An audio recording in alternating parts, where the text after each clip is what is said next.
રથયાત્રાનો મર્મ. રથી ભગવાન છે, સત્પુરુષ છે. આપણે પણ આપણું જીવન રથ ભગવાનને સંતને સોંપી દેવું. શાસ્ત્રીજી મહારાજ, યોગીજી મહારાજ, પ્રમુખ સ્વામી મહારાજ આપણા રથી છે. તેઓ કાળ કર્મ માયાથી પર છે, એટલે આપણને પણ તેથી પર કરી દેશે, કહેતા મોક્ષ કરી દેશે.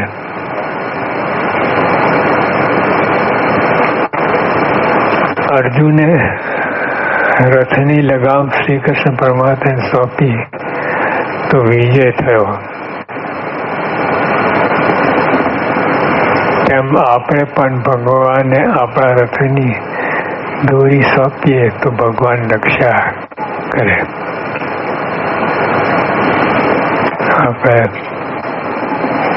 આપણે અસમર્થ છીએ, આપણે કંઈ કરી શકીએ એમ નથી, પણ ભગવાન છે. ભગવાનને દોરી સોંપીએ, આપણી રથની દોરી સોંપીએ તે ભગવાન રક્ષા કરે. એ સમર્થ છે, એ બધું કહી શકે, એટલે એમને આપણે દોરી સોંપીએ. એટલે આપણે ઇન્દ્રિય અંતઃકરણ જે આપણને નડે છે એ ભગવાન સોંપીએ તો એ બધું પાર પાડે એમ છે. દાદાનો રથ શ્રીજીમાં ચલાવ્યો. કેટલી મુશ્કેલી હતી, કેટલી કઠિનાઈ હતી. મુક્તાર પણ ભગવાન કઠિનાઈ બધી દાદાની કસોટી કરે, પણ અને મહારાજે પણ રક્ષા કરી. એને બીજાને કસોટી કરે પણ પાર ન ઉતરે, પણ દાદા કચેરી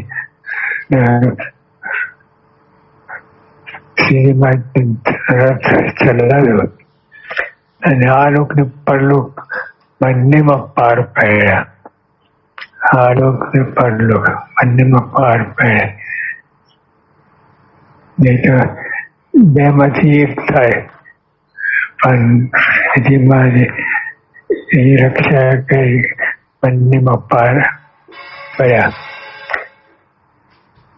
એટલે રક્ષા એટલે સ્થૂળ દેહની રક્ષાને જ રક્ષા માની એમ નથી.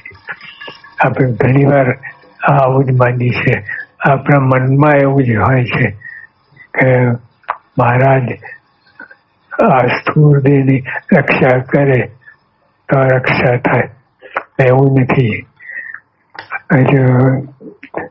ઇન્દ્રિય અંતઃકરણ અને અહમ મમતા થકી રક્ષા થાય એ છે.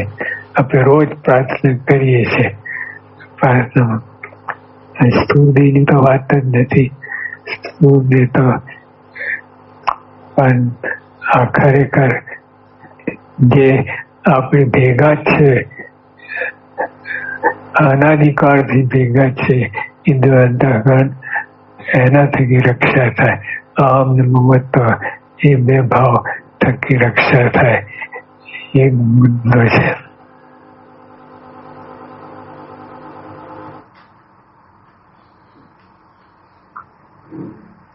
જો આ દાખલા તરીકે પ્રહલાદે ભગવાને પ્રાર્થના કરી. કેવી પ્રાર્થના કરી કે સ્થૂળ દેહની વાત નથી કરી.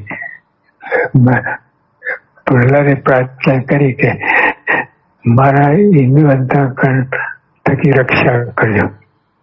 ઇન્દ્રિય અંતઃકરણ થકી રક્ષા એ માગે.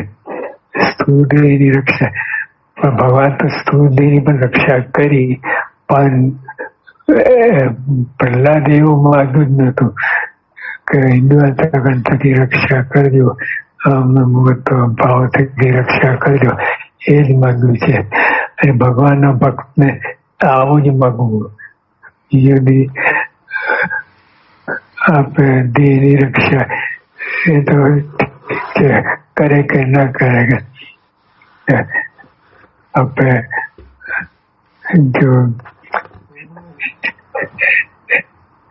જગામેળીનો ડાયો નામનો બાળક હતો એ ભગવાન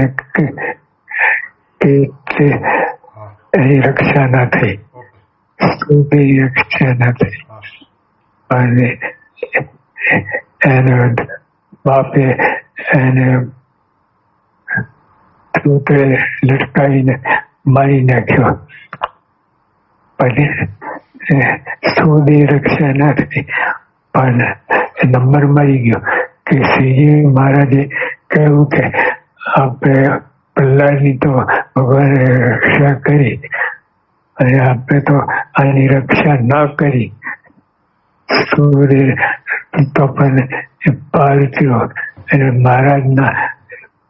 મહારાજની નોંધમાં આવી ગયું. એ કેટલી મોટી વાત છે.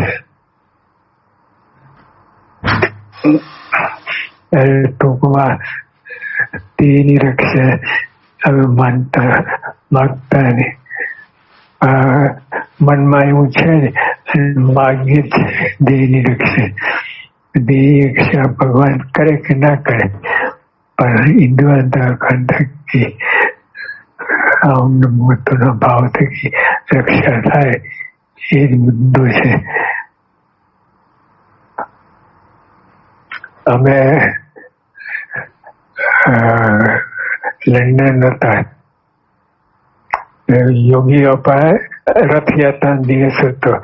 યોગી બાપાએ અમને વાત કરી, મને ને ઈશ્વરચંદ સ્વામીને વાત કરી કે આપણે રથયાત્રા કાર્યક્રમ કરવો છે. એટલે કર્યું. પછી હવે રથયાત્રા આટલું માપનું રથ ને ક્યાંથી લઉં? તો અમે તો ગયા બજારમાં, લંડનની બજારમાં, પણ ત્યાં કઈ મેળ પડ્યો નહીં. પછી એક મોટો ઘોડો એટલે 10 પાઉન્ડનો તે વખતે બહુ ઘણું કે એને અમે લઈ આવ્યા અમે ઈશ્વરચંદ સાહેબ. પણ હવે એક ઘોડો ને કોઈ મેળ ખાય નહીં. પણ અમે ઘોડાની લગામ ઠાકોરજીના હાથમાં આપી. ઠાકોરજીને અમે એક યુક્તિ કરી, દોરી ભગવાન રથ હાકે છે એ દેખાવ કર્યો અને ગોઠવણી કરી અને બધું થયું. તો યોગી બાપા આ જોયું ખૂબ રાજી થયા. બાપા કે હા ખરું, આપણે ભગવાનના હાથમાં દોરી આપીએ, ભગવાનને તે આપણી રક્ષા કરે. અને આ બીજા એટલે સ્વામીએ આ માર્ગ કર્યો ખાસ કહીને કે અમે દોરી આપી બી ગોઠવણ કરી કે ભગવાન રથ હાકે છે એવી ગોઠવણ કરી. તો સ્વામીએ કહ્યું બરાબર છે. પછી હવે આપણને પ્રગટ ભગવાન મળ્યા છે કે નહીં? મળ્યા જ છે. એટલે ગેરંટી છે.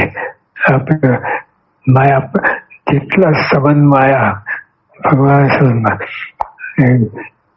કુળાચંદ સ્વામી પણ કહ્યું કે નિષ્ઠા થઈ એને કાંઈ કરી રહ્યો નહીં, એને સર્વે થઈ રહ્યું.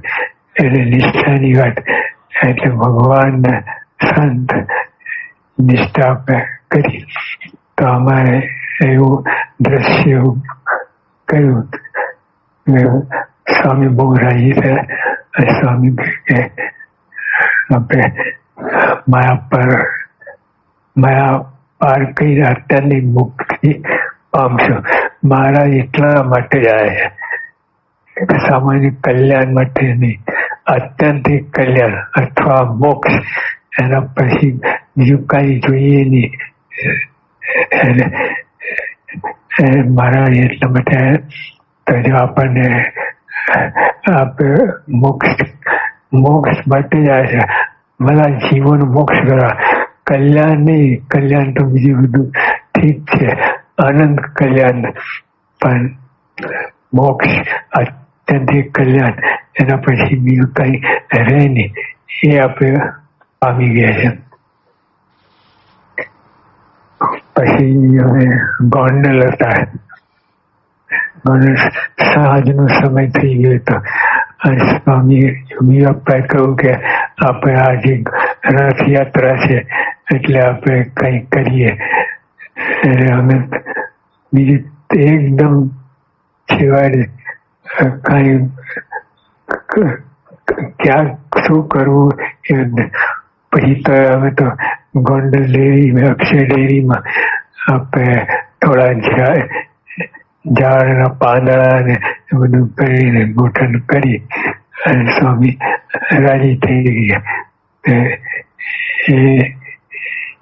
એ વસ્તુ થઈ ગઈ. એટલે આપણે તો મોક્ષ થઈ જશે. આપણા સંબંધ બીજાનો પણ મોક્ષ થાય. આપણા સંબંધ બાકી કોઈ રીતે મેળ પડે એમ નથી.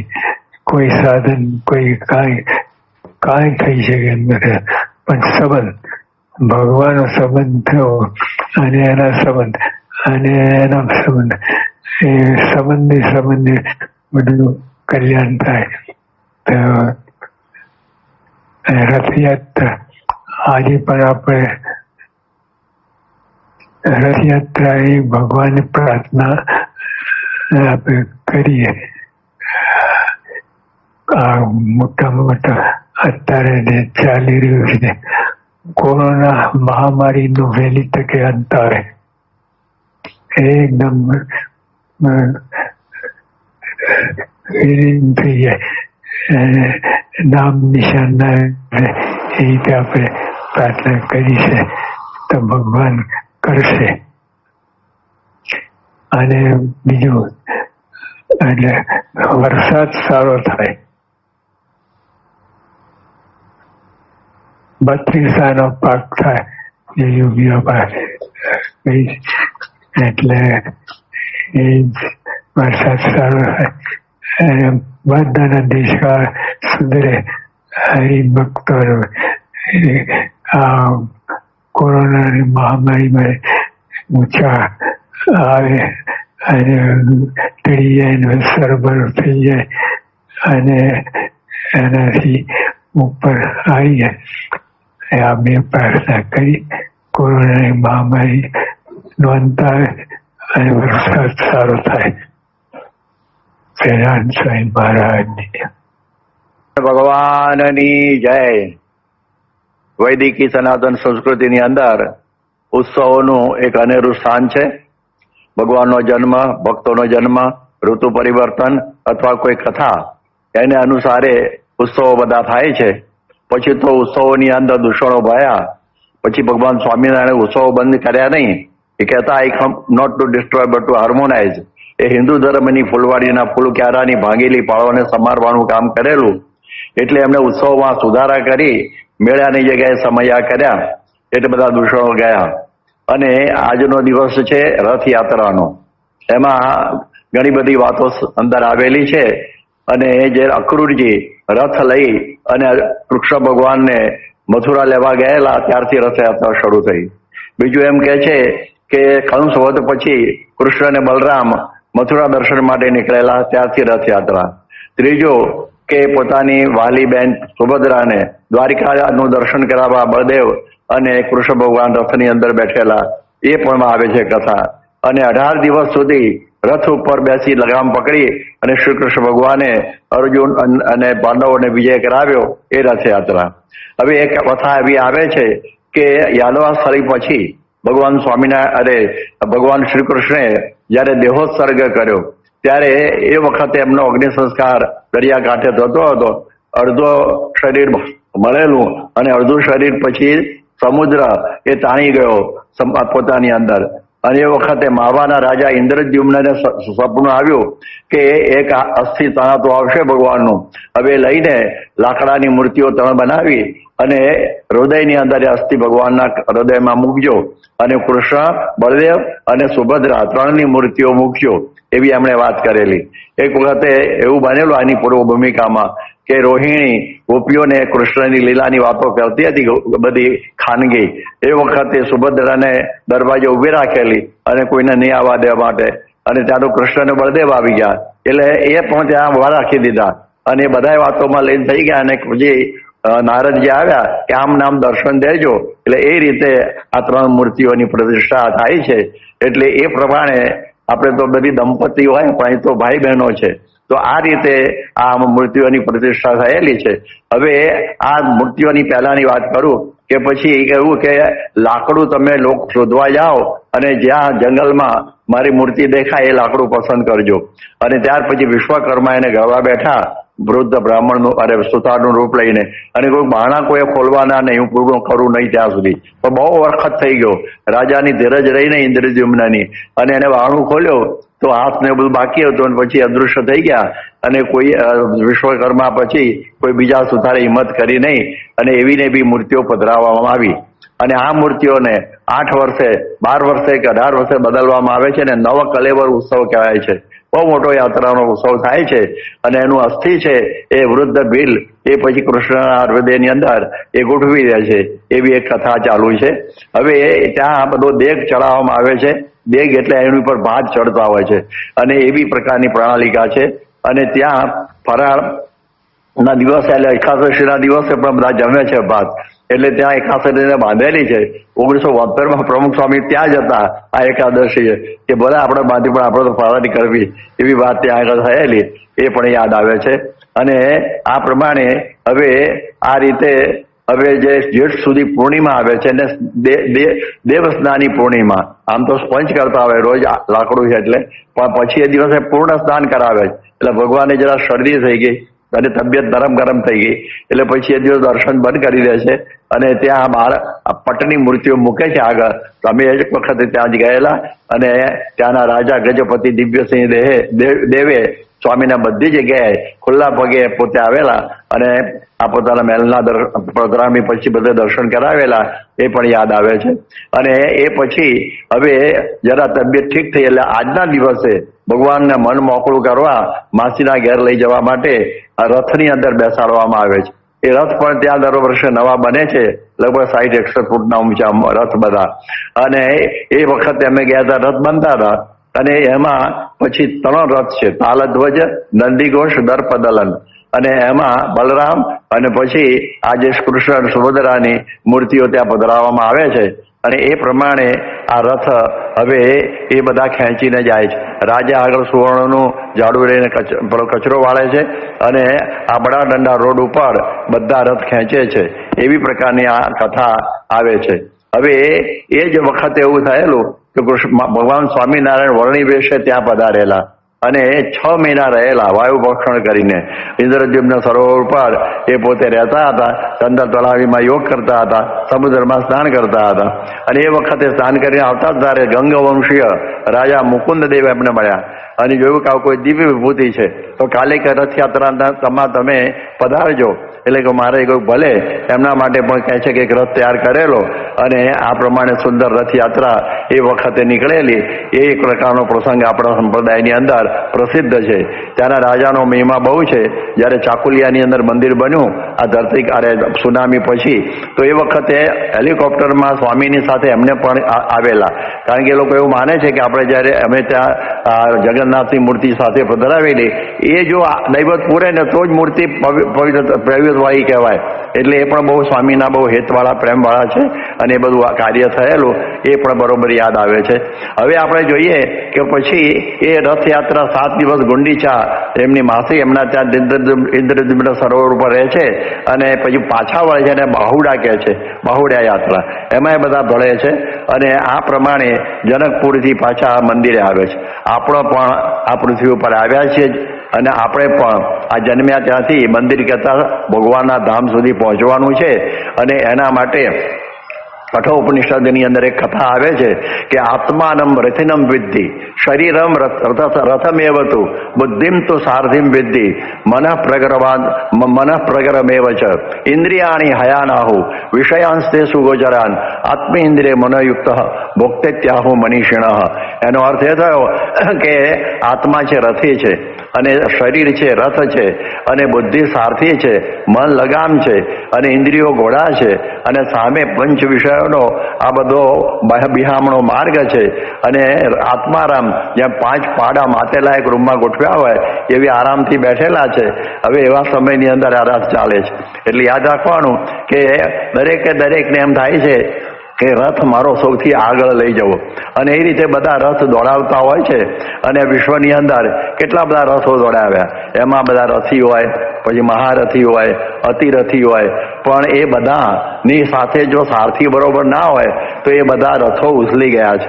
એ પછી રાવણ હોય, કંસ હોય, કે સોલોમન હોય, કે સિકંદર હોય, બધાના રથો ઉથલી ગયેલા છે. એટલે એ દ્રષ્ટિથી કહેવાય રથીના સુસારથીના ભાવ્યમ. આપણે સારથી બરોબર પાકો જોઈએ. બસમાં ડ્રાઈવર જાગતો હોય તો ઊંઘવામાં વાંધો ના આવે 60 જણને, નહીં તો પછી ઊંધું પડે. એટલે એ દૃષ્ટિથી રથીને સારથી બરોબર જોઈએ. જેમ કર્ણનો સારથી શલ્ય હતો, અને કહ્યું કે અલ્યા શલ્ય, હું મરી જવું તો હું તું શું કરું? તો ક્યારે જતો રહું? અને શ્રી કૃષ્ણ ભગવાને અર્જુને પૂછ્યું, હું મરી જવું તો મેં શું કરું? અરે તારે મરવા જ ના રહું. આ નામ કે સારથી. અને જ્યારે ભીષ્મ પ્રતિજ્ઞા કરી કે આ 10મા દિવસે અર્જુનને હું પતાવી દઈશ, અને એ બધું સાંભળીને આખો હાહાકાર થઈ ગયો. ભગવાન કૃષ્ણ અને અર્જુનની શિબિરમાં ગયા, એના તંબુમાં. તો એ તો ઘસઘસા ઊંઘતો હતો. એટલે કે તને ઉઠાડ્યો અને કહ્યું, તને ખબર નહીં છે દાદા કાલ તને મારી નાખવાના છે? હા, મેં સારા સાંભળી. તો કેમ ઊંઘે છે? કે તમે જાગો છો એટલે. બસ આ રથીનો આ જ ફાયદો છે. જ્યારે અશ્વત્થામાએ એની ઉપર બ્રહ્માસ્ત્ર મૂકેલું, એટલે જો આ પ્રમાણે કૃષ્ણ ભગવાન ઉતરે ને તો રથ સહિત અર્જુન મરી જાય. એટલે પહેલા પોતે કૃષ્ણ પેલા શું કહેવાય, હંમેશા ઉતરી અને પેલું કૃષ્ણ પેલાનું ઉતારતા. પણ એ દિવસે 18મા દિવસે ટાઈમ હતો એનો. એટલે કહ્યું કે કૃષ્ણ ભગવાને અર્જુને કહ્યું, તું પહેલો ઉતરી જા. એ કે કેમ? હું કહું છું ને અત્યારથી પ્રોટોકોલ કે નહીં, પેલો ડ્રાઈવર પહેલો ઉતરે, બાણું ખોલીને પછી પેલા આજે તું ઉતરી જા. અને એ જેવો ઉતર્યો, અને પછી કૃષ્ણ જેવા ઉતર્યા, રથ મળીને ભસ્મ થઈ ગયો. તો જો આવી રક્ષા ભગવાન કરતા હોય છે. એટલા માટે આપણે જોયું કે આ વિજ્ઞાન સારથી અસ્તુ મનઃ પ્રગ્રહવાન નર સો અદ્વન પારમ આપનોતી તદ વિષ્ણુ પરમમ પદમ. કે જ્યારે આપણો સારથી એ જ્યારે આ પેલાનું બુદ્ધિને ઉઠાડી અને ભગવાન અથવા સંતને ગોઠવી દઈએ, અને મનરૂપી લગામ એમના હાથમાં આપી દઈએ, તો પછી આપણે ભગવાનના ધામે સુખેથી પહોંચી જઈએ. એટલે આ જીવનમાં મરવાનું તો હોય છે, આપણા પ્રવાસ છે બધો, યાત્રા પ્રવાસ આધ્યાત્મિક, એમાં સારથી બરાબર જોઈએ. આપણા ગની દહીવાળાએ ટાંકલમાં સ્વામીના આગળ ગાયેલું કે હસી રહીથી મંજિલો, છૂટી ગયો તો કાફલો, થઈ રહ્યો હતો બધે દિશાઓનો મુકાબલો, મને થતું કે કોણ લઈ જશે ઉજાસમાં, પ્રભુ કૃપા કે સંત તમે મળ્યા જીવન પ્રવાસમાં. આપણા જીવન પ્રવાસમાં સારથી રૂપે આ પ્રમુખ સ્વામી જેવા અને આજે મહંત સ્વામી જેવા સંત મળે તો આપણો રથ છે ને એ ખરેખર ભગવાનના ધામ સુધી જરૂર પહોંચી જાય. હવે એની અંદર એક નાની વાર્તા કહું કે જ્યારે રામાયણમાં રામ રાવણનું યુદ્ધ હતું, ત્યારે રાવણ પાસે અભેદ્ય રથ હતો. અભેદ્ય આમ કહેવાય બુલેટ પ્રૂફ જેવું મોટર હોય છે એવો. અને ભગવાન રામ નીચે ઉભા રહીને લડતા હતા. એટલે વિભીષણે કહ્યું, હું રથ લઈ આવું. રથીની સામે રથી જોઈએ કે ના, મારી પાસે પણ અભેદ્ય રથ ધર્મ રથ છે. કે શું છે? કે સત્ય સભર શૌર્ય અને ભગવાન નિષ્ઠા નિર્ભર ધૈર્ય એ બે પૈડા છે. વિવેક સંયમ જ્ઞાન અને વૈરાગ એ 4 ઘોડા છે. અને આત્મનિષ્ઠા સદાચાર અને ભગવાનની નિષ્ઠા એ 3 લગામ છે. અને સત્યશીલ અને પ્રેમ કરુણાના 2 ધ્વજ છે. એટલે આવો મારો રથ છે. અને એનાથી એ પછી એમનો વિજય થયો. આપણે જોઈએ કે દાદા ખાચરને જ્યારે પરણવાનું નહોતું ત્યારે એ વખતે એમના રથ એટલે વલડાની અંદર મેં કહ્યું, તમે મહારાજ આ જો હલાવો તો હું પરણું. અને એ રીતે ભગવાને એનો રથ હાંકેલો. એટલે જીવનનો રથ આપણે ભગવાન સુધી પહોંચાડવાનો હોય તો આપણા જીવનની અંદર યાદ રાખવાનું કે આ પ્રમાણે રથી બરાબર જોઈએ. અને આવો જે ધર્મ રથ એ જ આ પ્રમુખ સ્વામી મહંત સ્વામી છે. આપણે બીજું કશું કરવાનું નથી. આપણો આંકડો ભરાવી દેવાનો. આંકડો એટલે શું? મનુષ્ય ભાવના આવે, દિવ્ય ભાવનો આંકડો એની પાછળ ભરાવી દઈએ તો આપણી ગતિ પણ અક્ષરધામ સુધી આ થઈ જાય. એવી પ્રકારની આમાં વાત છે. આજના દિવસે જેમ મહંત સ્વામી મહારાજે સ્મૃતિ કરી એ વખતના અમે પણ સાક્ષી છીએ કે લંડનમાં બહુ સરસ મજાનો રથ હતો. એ પછી એ થોડો પૂઠાનો રથ બનાવેલો અને એના ઘોડા બજારમાંથી લાવીને લોકો ગોઠવેલા એ પણ યાદ આવે. પ્રમુખ સ્વામી વખતે 1974 અમે હતા ત્યાં મારે ખ્યાલથી 80માં, અને એ વખતે રમાડાઈની અંદર સુમનભાઈના ત્યાં નેશવિલ કે મેમ્ફિસની અંદર રથયાત્રા થયેલી એ પણ યાદ છે. અહીંયા આગળ ગુમટ નીચે પણ રથયાત્રા થયેલી છે એ પણ સ્મરણમાં આવે છે. અમદાવાદની અંદર આધોઈથી એક ચાંદીનો રથ લાવવામાં આવેલો અને એમાં ભગવાને બેસાડીને ફેરવેલા અને એ પણ સ્વામી પણ સાથે બેઠેલા અને સંતો ખેંચતા હતા. એ પણ આપણને યાદ આવે છે. એટલે આવી બધી કથાઓ જ ભગવાન સ્વામિનારાયણના વખતથી અને અત્યારે મોહન સ્વામી સુધીની આપણને બધાને યાદ છે. તો આપણે પણ આટલું જ કરીએ કે આજના દિવસે આપણો જે રથ ભલે તૂટેલો ફૂટેલો હોય પણ આપણે આ સહજાનંદી રથ જે મહંત સ્વામી એની સાથે આંકડો ભીડી દઈએ બરોબર સારી રીતે તો આપણે અક્ષરધામ સુધી પહોંચી જઈએ. સ્વામિનારાયણ ભગવાનની જય.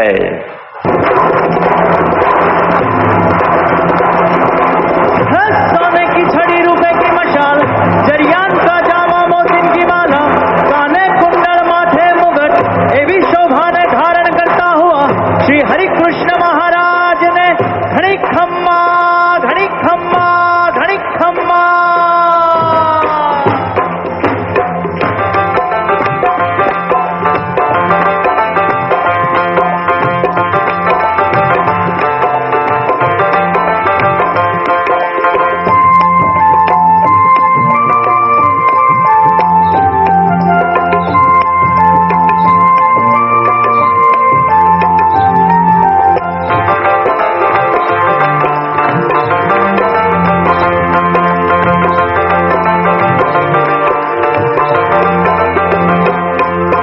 सर्वे सखी जीवन जो बन चालो रे. सर्वे सखी जीवन जो बन चालो हे शेरड़ियों माया बेलट कंतुलालो रे. शेरड़ियों माया बेलट कंतुलालो हाँ सर्वे सखी जीवन जो बन चालो हाँ सर्वे सखी जीवन जो बन चालो रे.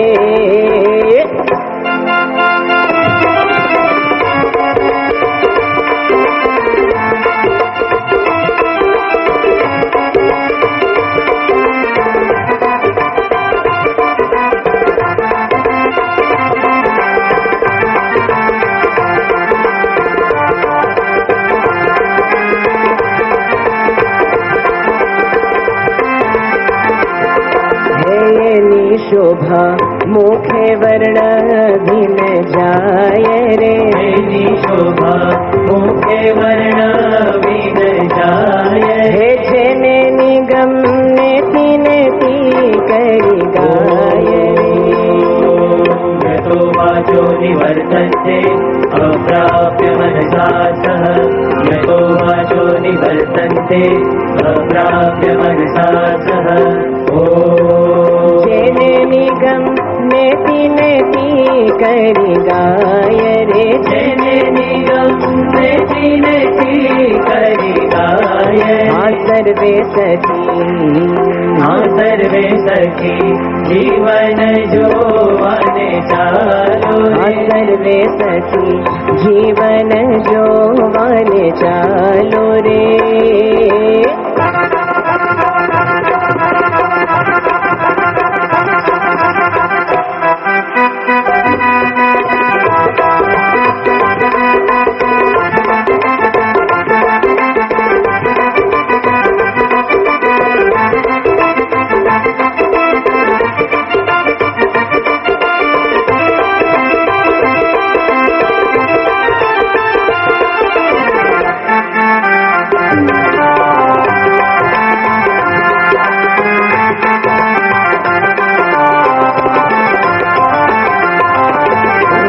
घोड़े आरोजे घोड़े आरोजे घोड़े राजेश्वर विराजे रे रोजे घोड़े राजेश्वर विराजे रे छवि जोई कोटि कंदर्प लाजे हाँ छवि जोई कोटि कंदर्प लाजे रे सर्वे सखी हाँ सर्वे सखी जीवन जोवन चालो हाँ सर्वे सखी जीवन जोवन चालो रे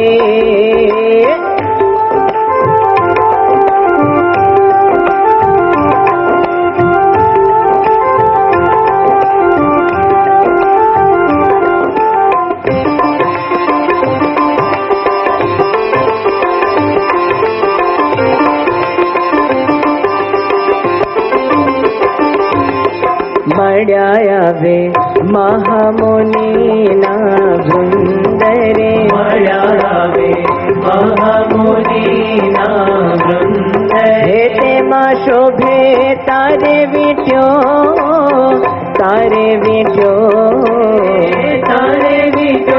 जे मचंद सर्वे सखी जीवन जोवाने चालो हे सर्वे सखी जीवन जोवाने चालो रे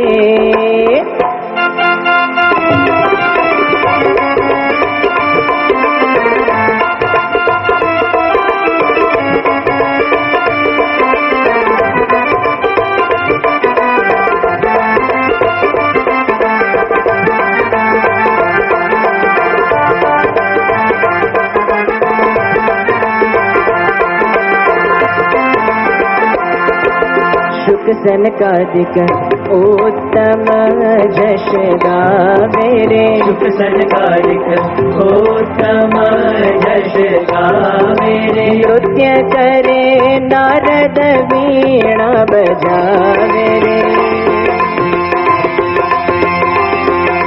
पम गम पद मद पम गम पम गरे नि गम पम गद पम गम गरे द पम गम पद मद पम गरे नि गम पम गद पम गम पर ग पम गम प पम गम प पम गम पम गम प पम गम प पम गम प पम गम प पम गम प हे नृत्य करे नारद वीणा बजावे रे नृत्य करे नारद वीणा बजावे सर्वे सखी जीवन जोवाने चालो सर्वे सखी जीवन जोवाने चालो रे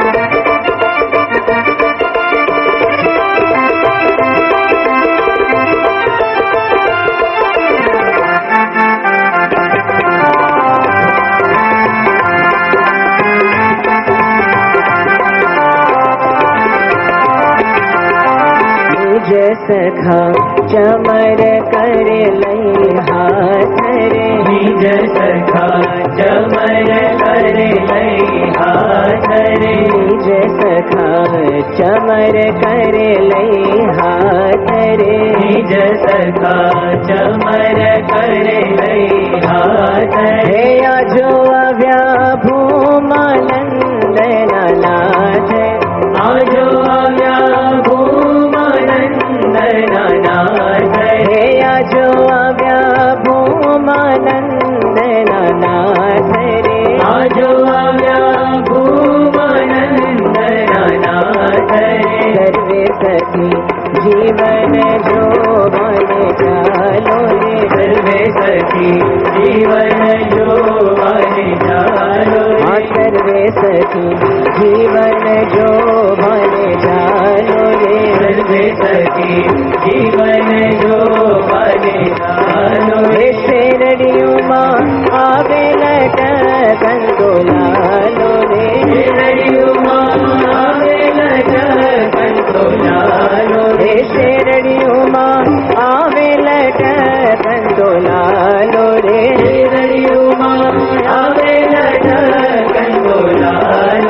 સર્વે સખી જીવન જોવાને ચાલો રે સર્વે સખી જીવન જોવાને ચાલો રે સર્વે સખી જીવન જોવાને જીવન જોવાને જીવન